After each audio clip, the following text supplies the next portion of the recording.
as you can see, today I'm a little bit close to the camera because I'm in a different room and there's not much space here, so anyway, I'm going to be reading scary stories I found on Reddit. I did this video yesterday and the audio was all messed up and I couldn't fix it, so I'm redoing the video, which means yay, more reading for me. I had to find, I think, a couple different stories so I could be like blind reacting to them. I've also got like scissor earrings in. So I found all these stories on nosleep. I will start with the one that I read yesterday. Also, I made sure to check if any of these had like, I don't know, triggering stuff. I was gonna do soft spoken as well, but my voice is kind of giving out. Yesterday I did soft spoken.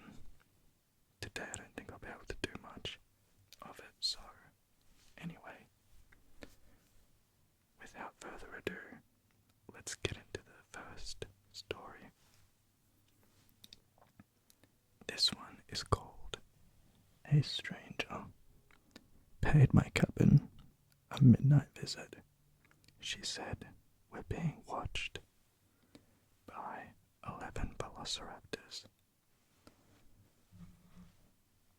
A few weeks ago, I rented a cabin near Pitkin County, Colorado, for a weekend getaway with my wife and daughter. For their privacy, I'll refer to my wife as Elena, and my daughter, who's between 4 and 8 years old, as Sophia. It was dusk by the time we arrived at the cabin, far later than Elena and I had planned. The afternoon's anticipation gone, the promise of a relaxing vacation already sullied, and my back sore from changing the tire which had been eviscerated by the forest road. The mood was thoroughly ruined. Maybe that should have been an indication as to how the rest of the trip would go. The cabin itself was beautiful and rustic. Nestled among towering pines, the two-story building blended into the surrounding woodlands with its dark, stained wooden siding and stone chimney. Large windows glistened with the last light of day, and the wraparound porch boasted a hanging patio swing, much to Sophia's delight. She ran straight for it and started swinging as Elena and I carried the bags inside. When I unlocked the door and turned on the lights, I found myself surprised by the decor. In stark contrast to the classy, almost minimalist exterior of the cabin, the interior was remarkably colored. It was like every square surface, countertops, bookshelves, tables, were covered in little trinkets. Tchotchkes, as my mother would have called them. There were coasters, candles, vintage oil lamps and compasses, and a bunch of wooden animal carvings, each about a foot tall. The interior wasn't dirty by any means, just more crowded than expected. I found it charming in a weird way, though Elena was less fond. I don't know why. I would love to see that. I remember her taking a long look at the place and saying, "Interesting," which is her code for, "I don't like what I'm seeing," but I also don't want to make a big deal about it. It was past Sophia's bedtime, so after coaxing her off of the porch swing, I helped her get set up for the night. There were 2 bedrooms. On the second floor, a master suite with an attached bathroom and a smaller bedroom that was pretty clearly set up as a kid's room for visitors to the cabin. The cabin was specifically designed as family friendly and good for parents with younger children, so it was no surprise when the smaller bedroom was full of colourful toys and plushies. There was a fireplace across from the bed, its mantel showcasing a full set of those wooden animal carvings. One moose, one bear, one trout, and so on. You can also hear my brother in the background coughing. Rude. There was also one particularly large teddy bear sitting on the bed, partially buried under the covers like it was getting ready for bed. Sophia instantly fell in love, and I thought it was sweet that the cabin's owner had gone the extra mile to make the place welcoming. I didn't love the idea of her cuddling it to sleep though, since it likely had been washed between visits, so I propped it up on a chair next to the bed before tucking Sophia in for the night. Tired from our travels, Elena and I went to sleep not too long afterwards. Saturday was our designated leg day. After making breakfast and waking up Sophia, who had to be convinced not to take a new best friend, Mr. Bear, out on the water with us, we grabbed the kayaks off of our roof rack and headed down to the shore. It's very tiny riding. We were a short walk from the lake, and I was absolutely blown away by the natural splendor. Our cabin was semi-isolated, remote enough to civilization that we could easily access help in case of an emergency. We were a 5-minute drive into town and a 5-minute walk to the nearest neighbouring cabin, which we passed on the way to the lake. It was a gorgeous building, far more intricate and seemingly much older than the one we were renting. There was an older woman sitting on the porch as we passed her by, and although I couldn't wave since both hands were full with kayaks, I gave her a nod and a friendly smile. She stared at me in response, her expression completely blank.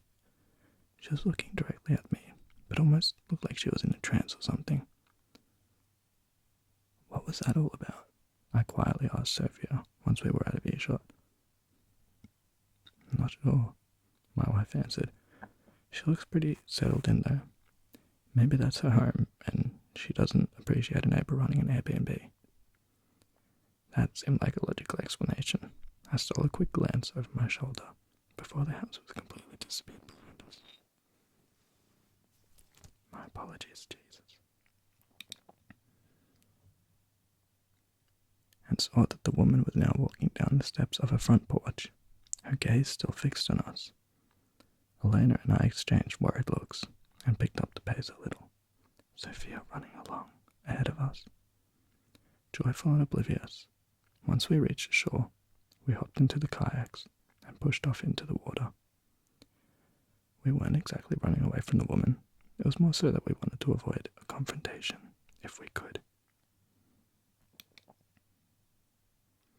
As we started paddling out into the lake, the woman appeared at the tree line, but never came any closer. I gave her a wave, and again. She gave me no response, but a glower. It occurred to me that she might have been trying to warn us about the lake. Maybe about a current or algal bloom, but I'd researched the area extensively to make sure it was safe, and her demeanour wasn't quite urgent or benevolent enough for that to be the case. The rest of the day was thankfully devoid of any strange encounters. After a calm day of swimming and hiking, we returned to the cabin. In the evening, for dinner and s'mores, Sophia brought Mr. Bear outside to help with the s'mores. To mine and Elena's amusement, we had no idea how we would convince her to leave the stuffed animal behind when we left on Monday night.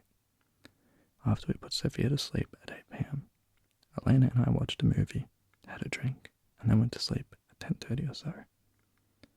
At midnight, according to my phone clock, I heard what sounded like a knock. I sat up in bed, checked the time, and listened for a minute. A few seconds passed, and then there came 3 knocks in quick succession. I gently shook Elena awake, waiting to hear the sound again, and after a moment, I did. There was someone at the front door of the cabin in the middle of the night. Concerned, I got out of bed and tried to look out the bedroom window. I could only see a sliver of the front porch, and though I couldn't see an actual person, I could see the shadow of one thanks to the porch lights. Needless to say, I wasn't thrilled to have a stranger pay our isolated cabin a midnight visit. I'm just gonna say, if that happens, leave. Just leave. Don't waste your time there. What are we doing? Whoa, I just skipped ahead a little. You have a handgun. I told Elena to stay upstairs and made my way to the first floor, stopping by the living room to pull back the curtains ever so slightly and peer through the window. Still, given the shape of the house and the placement of the windows, it was impossible to see anything but a shadow. The person must have been standing an inch away from the door. Why are you that close to a door? I scanned the front yard and the distant tree line, but didn't see anyone else, so a decoy ambush situation seemed unlikely. But I still grabbed my handgun, just in case. Just my luck. The old front door of the house didn't have a peephole, so I got up close to the door and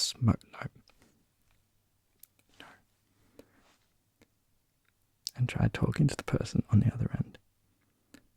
"Can I help you?" I said. Instead of answering, the person knocked again, this time more urgently. No way in hell was I opening that door now. This is where you get your handgun and bah. I'm joking. Don't do that. I must. Look, friend, if you need your help, you better speak up. Otherwise, I'm going to call you. I'm going to have to ask you to get off my damn porch before I call the police. The knocking stopped, and after a moment, there was a woman's voice on the other side of the door. Her tone was nervous, and her voice was soft. She said a single sentence. "He's watching your daughter through the bear." Of all the things I expected to hear from our unwelcome visitor, that was not one of them. So I smoked the bear. No. I readied my gun and cracked the door open. When I looked out into the night, I saw the elderly woman from earlier quickly shambling away from my door. So I shot her. No.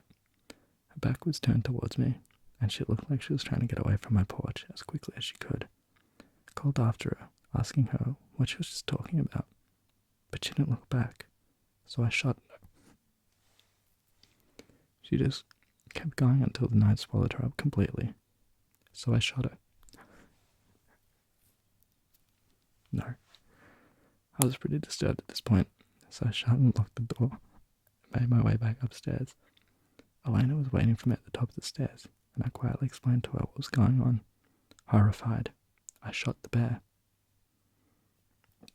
Horrified, she went into Sophia's room and gently took the teddy bear out of her sleeping daughter's arms. We went downstairs and laid the bear out on the kitchen counter. I grabbed a pair of kitchen shears and dissected the thing, and then shot the bear, making an incision in its fluffy body and pulling out its cotton innards. It wasn't that I believed the old woman, just that, as a parent, I would shoot the bear.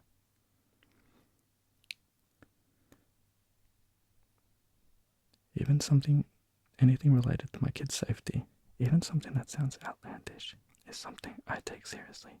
Even though the woman was likely suffering from some kind of cognitive impairment, I still wanted to investigate. I pulled all of the stuffing out of Mr. Bear and found nothing. It's usually the eyes that are the cameras. I pulled all of the stuffing out of Mr. Bear and found nothing, though Elena pointed out that the bear had two very large glass eyes, which could potentially be concealing a small camera.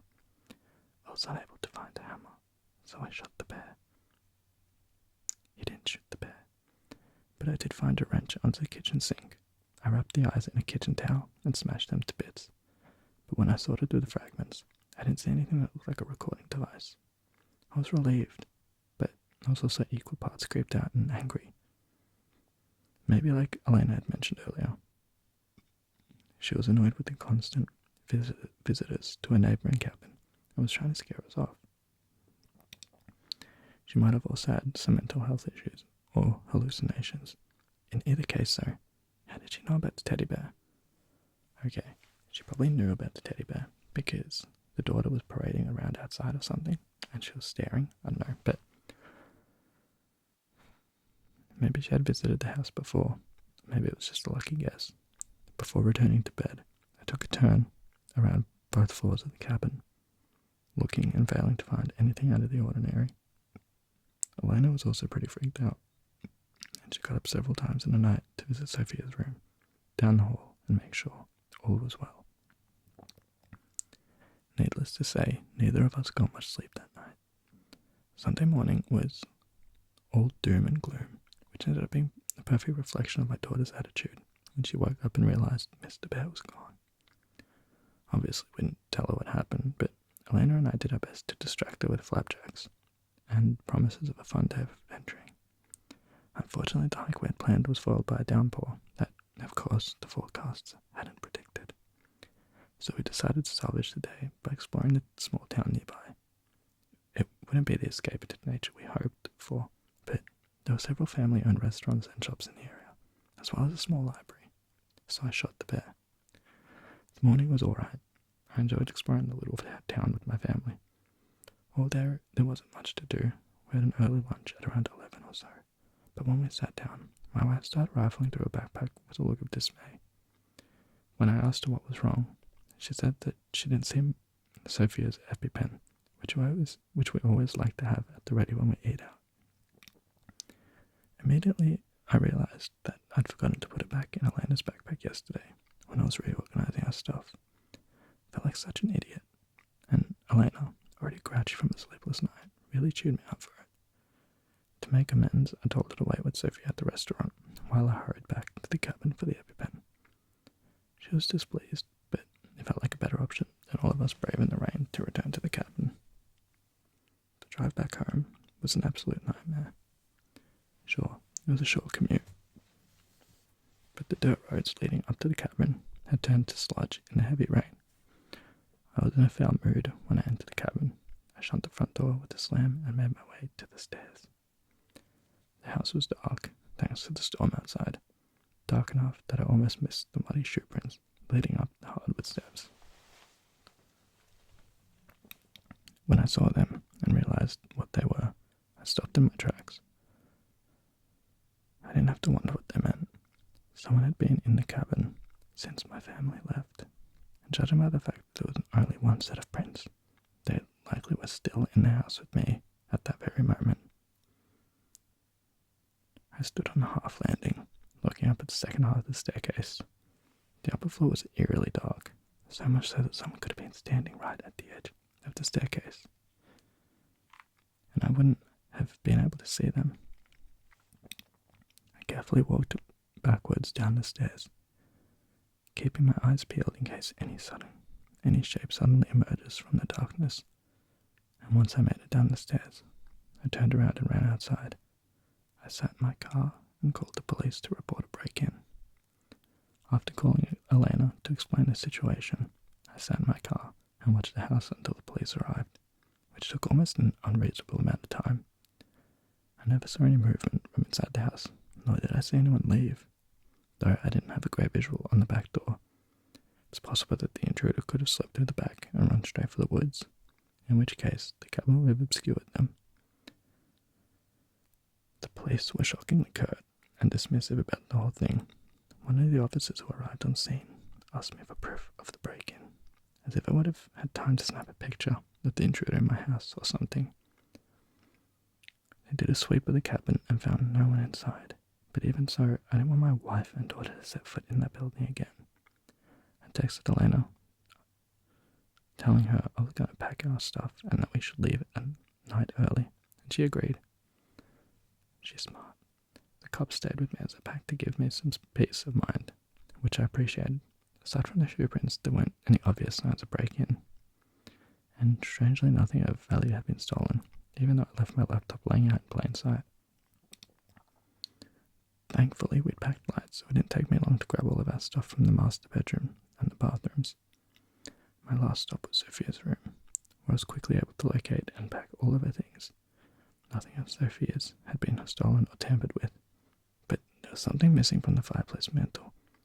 Right in the centre, there was a circular impression in the fine layer of dust, indicating that a certain figurine had recently been separated from its wooden brethren. Someone had taken the bear. Okay, I get it now. So, the bear figurine made out of wood was the camera, not Mr. Bear. That wasn't bad. I think that's probably one of the better ones that I'm going to read today. But it wasn't bad. I liked that one. It was cute. I'll do a shorter one because that was really long. Also, I didn't say it at the start, but I will link all of these in the description. Okay. I've been waiting for like 5 minutes for silence because there was banging going on, but I don't think I'll get any closer to silence than this. So, this next one is called The Last Train Home, which I read yesterday, but it was a decent one, so I'm going to read again. It's by Tootie Patootie, which is a cute name. I worked the late shift at a small convenience store near the train station. It's a quiet job, mostly just stocking shelves and occasionally chatting with customers. But every night, right around closing time, I get a regular who makes my skin crawl. He's an older man, disheveled, with a long trench coat that seems too big for him. He shovels in just before midnight, mumbling to himself. I know I should call the cops, but he never causes any trouble, just buys a pack of gum and leaves. Last Thursday, as I was ringing him up, he paused and looked at me with wide sunken eyes. "You hear the train, don't you?" he said in a voice, a raspy whisper. Yeah, I guess," I replied, trying to keep it casual. "It's pretty loud." "No, not the train. The last train. It's calling for you." I chuckled nervously, not wanting to engage too much. Yeah, well, I have to get going soon. But he just stared at me, and I could feel a cold sweat creeping down my back. "You need to be careful. It's not what it seems." He left without another word, and I tried to shake it off, but his warning echoed in my mind. After closing the store, I walked to the platform to catch the last train home. If someone said that to me, I would not be catching a train. I'm sorry, but I'll walk. It was already late, and the streets were eerily quiet. When I got to the platform, the lights flickered. I waited alone, listening to the distant rumble of the train approaching. But as the train pulled in, something felt off. The train was empty, the seats eerily clean, not a single passenger in sight. I hesitated, but figured I'd just ride it home. As I stepped inside, the door slammed shut behind me with a deafening clang. I sat down, looking out the window as the train began to move. The conductor's voice crackled over the intercom. "Next stop, nowhere." Panic surged through me. What did he mean? I pulled out my phone, but there was no service. The train rattled along the tracks, and I tried to convince myself it was just a malfunction. Let me tell you something, it was not a malfunction. If you get a gut feeling, listen to it. Then I noticed the lights flickering again. It wasn't the train's lights this time.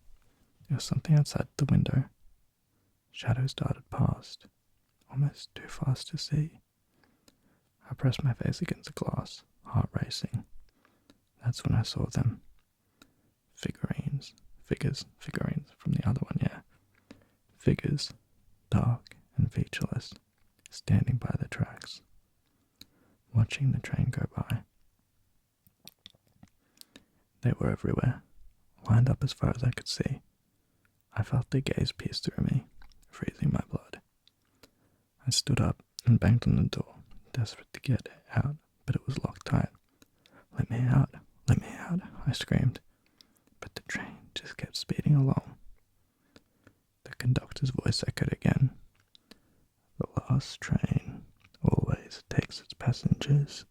The last train always takes its passengers. My heart sank. I remembered the man from the store. His words were playing in my mind. I stumbled back to my seat, overwhelmed by dread. As I sat there, the train slowed to a stop, and the lights went out completely. In the darkness, I heard whispers surrounding me, a cacophony of voices. Join us, stay with us, join us, stay with us, join us, stay with us, join us, join us, join us, stay with us, stay with us, join us, stay with us. I felt the cold breath on my neck, and I whipped around, but there was nothing there. The door suddenly swung open, revealing a long, dark tunnel ahead. Something in me snapped. I bolted for the door, leaping off the train just before it disappeared into darkness. I landed on the ground hard, rolling to my feet and sprinting away from the tracks. I didn't stop running until I reached the safety of the convenience store. I locked the door behind me and collapsed to the floor, gasping for air. Now every night I wait for the old man to show up again, hoping he'll give me some answers. The last train has become my nightmare, and I can't shake the feeling that it's still out there, waiting for me to return. If you're ever near a train station at midnight, heed my warning. Don't take the last train home. Also, that's that finished. There's an ad for Smile. Like, look at it. Insane. I might have to go see that. Anyway, I would live at the convenience store if that happened. I'm never leaving. You know what I mean? Like, I take trains quite often, so, like, especially at night to get home, so it would be awkward if I was on that train. I'd be like, probably, well, nothing really scares me. I'd be like, okay, this is what's happening. Okay, I know this one. That one's too long. I thought it was more. But yeah, okay, the next one is called There Is Something Knocking on My Window by Potato Chip 411. It's 1:23 a.m.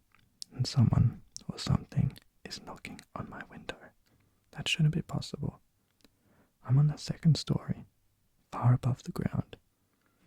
I've already gone through every explanation I can think of. No bugs, no animals, no branches. Not even loose siding that could be rattling. The nearest tree isn't close enough, yet the sound persists. A hurried and deliberate tapping, like someone standing right outside. No one is there. Nothing is there. At first, I thought it might be my imagination. You know how sometimes you hear things late at night that aren't really there. But this, I know what I'm hearing. It's steady, not the three slow knocks of a horror movie. It's fast and persistent. Then silence. A minute passes, and I hear it again. I'm sitting here trying not to think much about it. I know there's no way anyone could be up here. Not this high up. But the knocking isn't stopping. It's deliberate. Then from the other side of the room, more knocking. It's moved from the opposite window now. Wait, it hasn't moved. It's just more knocking. Like the windows are having a conversation back and forth. It's relentless. The sound echoes in the quiet of my room. I get up and pull back the curtain on the opposite window, peering out into the dark. Nothing. Just the empty space between my window and the ground. But as I'm about to let the curtain fall, I hear it again. It's coming from the other side of the room. I spin around, and wouldn't you know it, another flurry of fast knocks against the glass. I can't believe it. I dash back to bed, throw the covers over my head, like that would protect me from whatever this is, and turn on a How to Better Your Life podcast, hoping it would drown out the noise. Instead, it seems to amplify it. Every time I try to focus on the podcast, the knock breaks through, getting louder and louder. I can hear it clearly, even with the volume cranked up. I must be going crazy. Schizophrenia usually shows up in your early 20s, right? That checks out. I'm 23, but I don't have any family history of it. It's not like I see Barney in a tutu dancing in the corner of my room. So I have no idea. Could it be the antidepressants? Did I skip a dose? Could that even make you hallucinate? Do sounds even count as hallucinations? What if it's someone messing with me? But how could they knock so high up without me seeing them? Maybe they're throwing stones, but how are they throwing them that fast? It makes no sense. I glance at my phone, half expecting a text or call, maybe a joke from a friend, but nothing. I let the podcast continue. But again, the host's voice is drowned out by the knocking. I shove my earbuds in, trying to tune out the sound, but it's no use. It only gets louder. It feels almost daunting. Then, just when I think I've finally blocked it out, there's a pause, a heavy silence hanging in the air. For a moment, I felt relieved. Maybe it's over. But I literally couldn't take the suspense anymore. I throw back the covers, my feet hitting the cold floor. I walk toward the window, half expecting to find the prankster on the other side, someone with a twisted sense of humour. I reach for the curtain and pull it back, bracing myself for whatever I might find, but still nothing. Just darkness, just silence. So here I am, back in bed, writing this post because what the hell? I don't like when they end it with that stuff because it's like, but that, I read it yesterday and I was like, that's actually not really bad, that's not bad. I like the story building of it. I think we're at like 35 minutes, which means I can do maybe 3 more. But I'll wait. But yeah, I mean, that one was good. If that was happening in my apartment, I would leave. I'm right in front of a window right now. Could you imagine if that started happening at this window? That would be a little bit scary, but I am brave. I've actually had experiences where I heard like knocking on that wood in my room because it's like trim around like the doors and stuff, and I would hear knocking on that when I was like younger, and I'd be terrified. But now I just wear AirPods and stuff to sleep, and it's like I don't hear it at all, even if it was happening, which I don't think it is. But I think it's really common, that stuff. Like obviously I believe in the paranormal. I like this one. This one was called It Was Smiling by E Must Be D. I liked it, but I didn't like the end. The end felt really sloppy. But I'm not here to criticize. October 13th, 2008. It was a very dark, rainy night. I remember that night very clearly. I remember it raining heavily as I sat at the bus stop, waiting for the rain to clear out. I remember checking my wristwatch and seeing it was 10:47 p.m. on October, near Halloween. I hope I can edit that out because that's pissing me off. And of course, it creeps me out and spooks me out Halloween was never my thing. I felt a numbing feeling behind me, and you're gonna brush it off, but brushed it off. The last bus of the night stopped in front of me. It was those regular yellow buses with huge windows where you could see raindrops sliding down the glass panels. Okay, if I saw a bus like that, look at my cute jumper.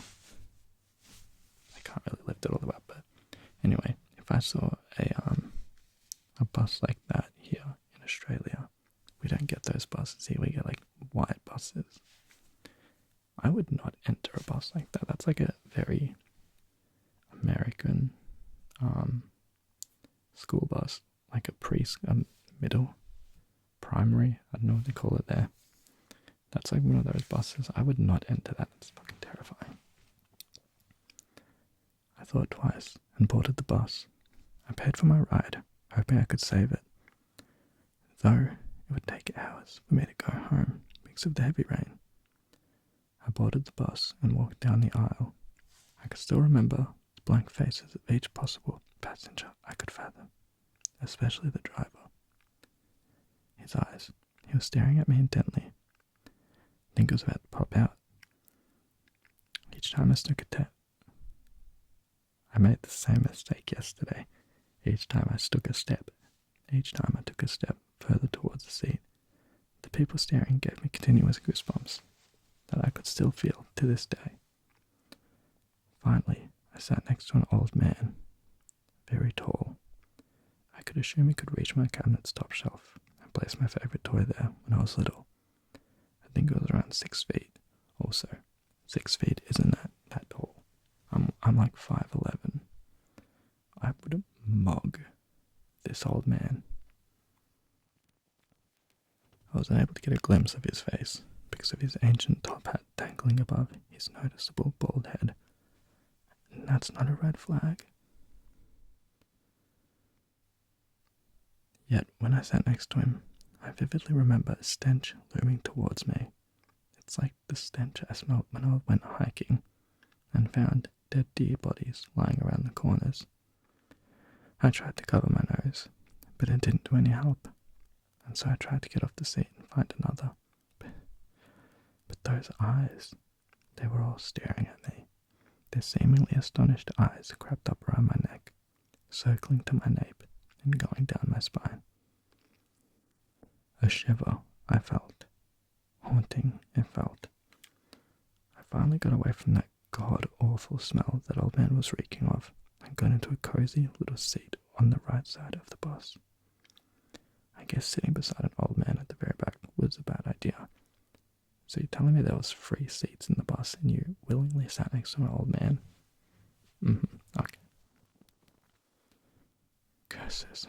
Why did it have to rain in a Saturday evening? The creepy staring, the disgusting smell, now this fogged up window. My night couldn't be all better, though I felt a little weird the first time I put my foot down on this bus. All I could feel was the continuous goosebumps starting to creep all around my back, and felt very itchy. Wait, that temperature. I could hear someone breathing behind me. I could feel their breath. I could smell their stench. Must it be the old man from earlier? What the hell is he doing smelling me like I'm some prey? I couldn't just let him do this to me. But this might cause me a commotion and get kicked out of the bus. I think that's like the best bet. Like, come on. So I brushed it off and looked out the window. Minutes had passed by, and I heard some clicking in my left ear.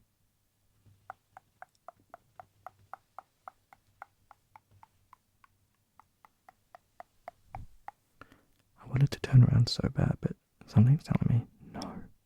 And a while later, I heard more clicking.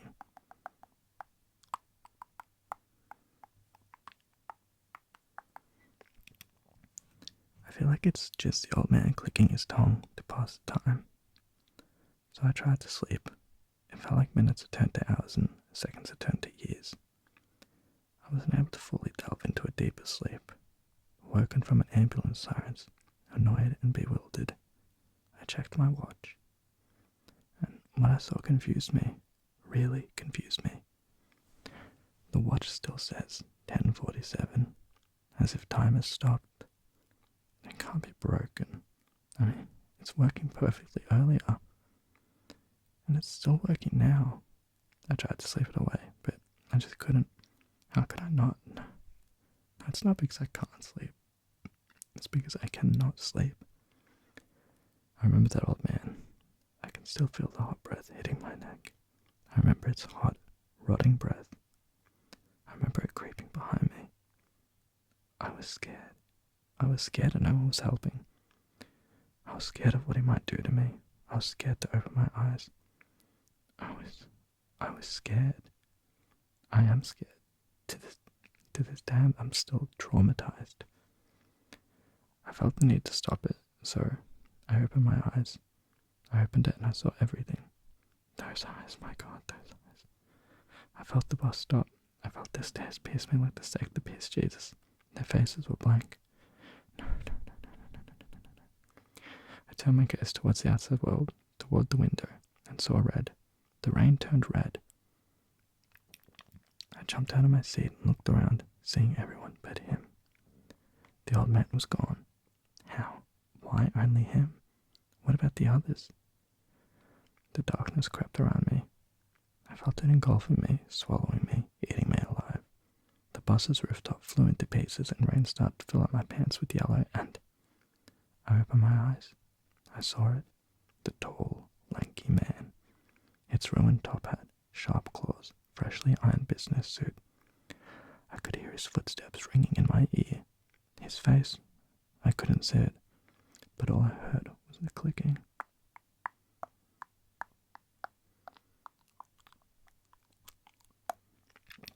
The next thing I knew, the people sitting weren't there.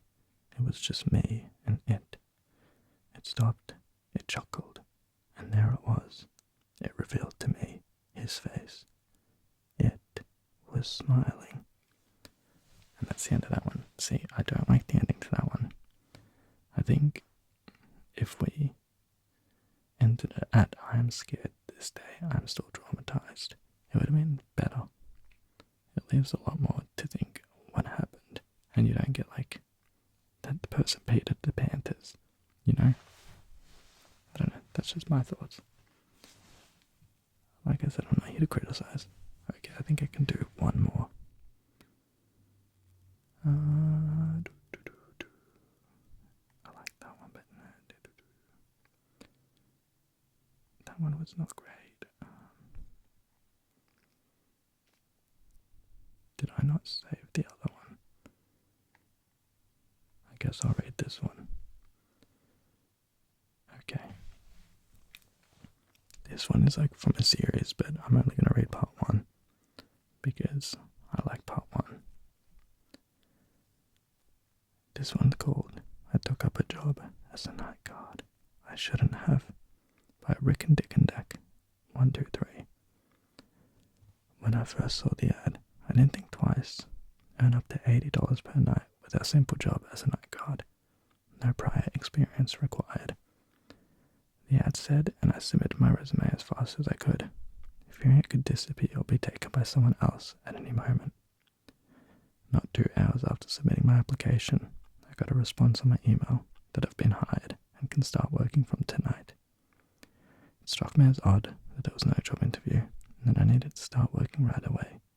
But hey, maybe they urgently needed someone.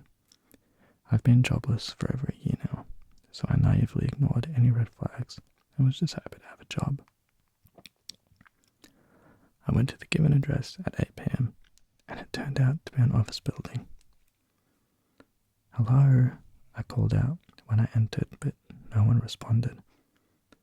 The hall I was in was engulfed in darkness, and the only source of light was coming through the pane of glass on the door, which had the name Security on it. I knocked on the door, but there was no response. I decided to open it, and sure enough, it was empty. On the desk was a note left clear as day for me to read. It said, "To the new night guard, your shift starts at 8:04 p.m. and ends at 4:04 a.m. When you arrive at the building and relieve the other guard of your duty, you can stay in the security room as long as you want.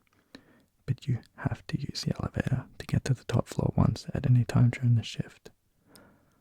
Once up there, you have to proceed to the end of the attic and flip the switch on the wall. That is it. If the other guard is not in the security room at the time of your arrival, make a report in the notebook and we will inform his family. As for your duty, it's very likely that when you push the top floor button, the elevator will go past that floor and you may see that it stopped on floor 33. If this happens, do not try pushing any of the buttons since it will not work. Go forward through the hallway. Note that the flashlight may not do much illuminate the area, but still bring it with you. Some people report hearing or seeing office employees working at their desks, coming from any of the adjacent rooms. You may see them down doing something like typing on a computer which isn't turned on, or typing one word over and over on the screen. Ignore them at all cost. It is currently unknown if the employees are real or a manifestation of the mind, but ignoring them should keep you safe. Turn left when you reach the end of the hallway. You may sometimes see a man standing in the middle. Blocking your way, he will do you no harm, so as long as you maintain eye contact with him. You have to get past him, so put your hand on the wall to your right or left, and slide it across as you go through to avoid stumbling and losing eye contact with the man. He will keep following you with his gaze and try to distract you. Reports indicate he may point behind you with a look of fear on his face to try to get you to look away. You may also hear loud crashing sounds or voices right next to you, but ignore them. Once you reach the end of the hall and round the corner, not a moment sooner, you're safe. When you reach the exit which leads to the staircase, proceed down. Make sure to note what floor you are on, and if any of the floors start repeating on your way down, immediately go back to floor 33, and then start descending again. If you see any of the other stair doors open, proceed carefully, especially focusing on the ceiling. You may start to hear footsteps coinciding with your own behind you. Don't stop to listen and don't turn around. Just proceed as you normally would. If you feel that footsteps are getting closer, go faster, but try not to arouse suspicion. If you hear a high-pitched scream coming from above, run down to floor 25 as fast as you can and pray you are faster than the thing chasing you. If you're forced to continue going down despite the floors repeating, enter the closest floor.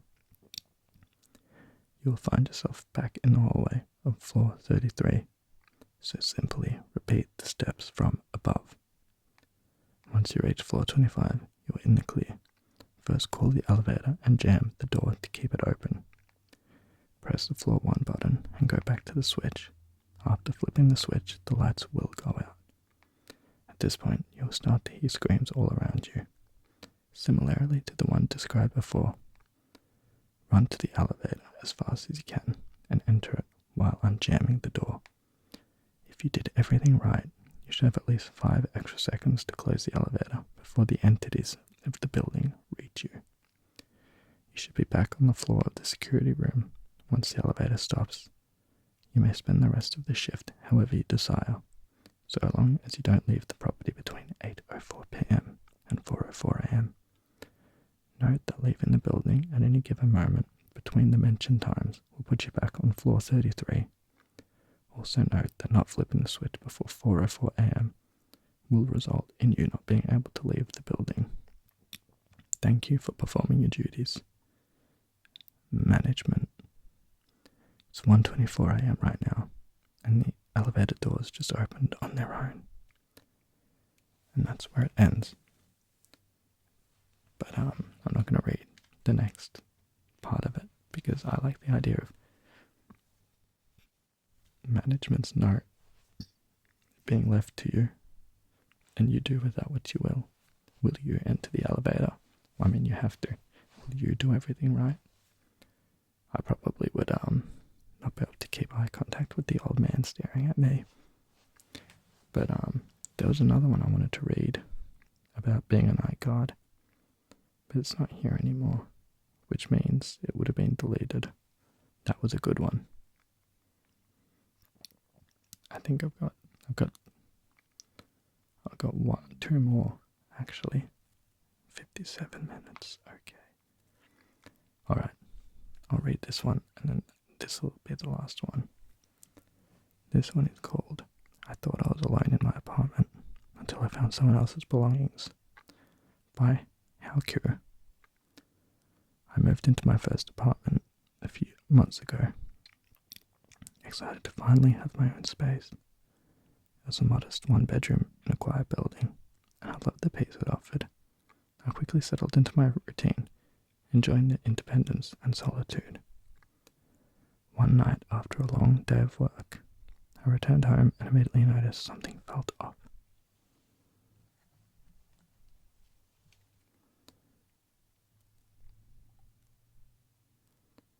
My front door was slightly ajar.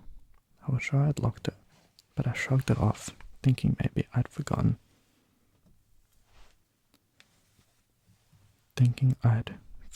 In my rush to leave. I pushed the door open, calling out, "Hello," just in case I had a visitor. No response. I stepped inside, locking the door behind me, and went about my evening. I noticed nothing seemed out of place, so I put it out of my mind and went to bed. The next day, I got home late again. As I entered, I felt the chill in the air, and again noticed the front door was ajar. My heart raced as I cautiously stepped inside. This time I glanced around, and my heart sank when I saw a pair of shoes by the door. Shoes that didn't belong to me. Okay, if that happens to you, leave. Leave. Anyway, I froze, adrenaline pumping through my veins. I considered calling the police, but decided to check things out first. I moved silently through the living room and into the bedroom, but everything seemed untouched. The shoes were the only sign that someone had been in my apartment. I quickly went back to the door, locked it, and called my best friend Jess. What is Jess gonna do? Literally. I explained what happened, and she urged me to stay somewhere else for the night, but I didn't want to seem scared, so I brushed it off and insisted I'd be fine. The next day, I took off work, still shaken. I didn't want to be alone. I spent the day at Jess's place, but by the evening, I decided to return to my apartment. I needed to confront whatever was happening. Okay. When I entered, the first thing I noticed was the shoes were gone. I felt a mix of relief and unease. I locked the door and spent the night on edge, jumping at every sound. The following days were more of the same. Every time I came home, the door was ajar, and there were new items that didn't belong to me. A jacket, a half-empty soda can, a set of keys. Each time I'd lock the door behind me and wonder who was entering my apartment while I was gone. Okay, well. I finally reached my breaking point and called my landlord. I explained the situation, and he assured me that no one had access to my apartment besides me. He suggested that I might be paranoid or imagining things. Okay. Desperate for answers, I decided to set up a camera in my living room while I was out. I left it recording and went to work, feeling a mix of dread and hope. When I got home, I rushed to check the footage. My blood ran cold as I watched. There, in the middle of my living room, was a shadowy figure dressed in a dark hoodie, rifling through my things. I watched in horror as they casually opened my drawers, going through my personal belongings. I felt sick. I couldn't believe someone had been living in my space without me knowing. They were in and out, as if it were no big deal. I immediately called the police, and they came over to check things out. When they arrived, I played them the footage, and they assured me they would investigate. They also advised me to stay with friends or family until they found out who the intruder was. After that night, I couldn't bring myself to sleep in my own apartment.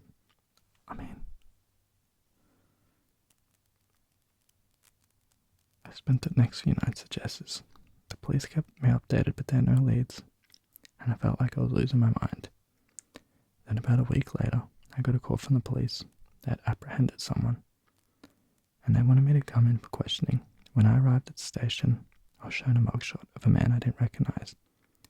They informed me that he had a history of breaking and entering, but what shook me the most was what they said next. He claimed he thought this was his apartment. He had been living in the building before I moved in, and for some reason he believed he still had a right to enter. The officers assured me he wouldn't be able to get near me again, but I knew I'd never feel safe in that apartment. I moved out a week later, and even now I can't shake the feeling that someone was watching me. Sometimes I still hear noises at night, and I find myself looking over my shoulder more than I should. I learned that some things can hide in plain sight, and they can be scarier than any horror movie. Okay, I liked that one. A few notes.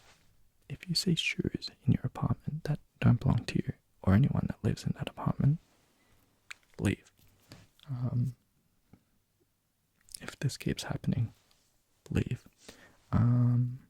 What else? I don't know, but to be like, I'll still stay in the apartment. Like, no, the fuck you won't. Leave. I don't know, if your gut feeling's telling you something, like I've said, listen to it, because there is a high chance your gut is right. So, but, that is all the stories. I had like 2 more, but it's been about an hour. So, with that, I hope you enjoyed. Sweet dreams after listening to this. Sweet dreams, sweet dreams, sweet dreams. Or nightmares. I don't know. You do you. Yeah, thank you for watching. I hope you enjoyed, and I will see you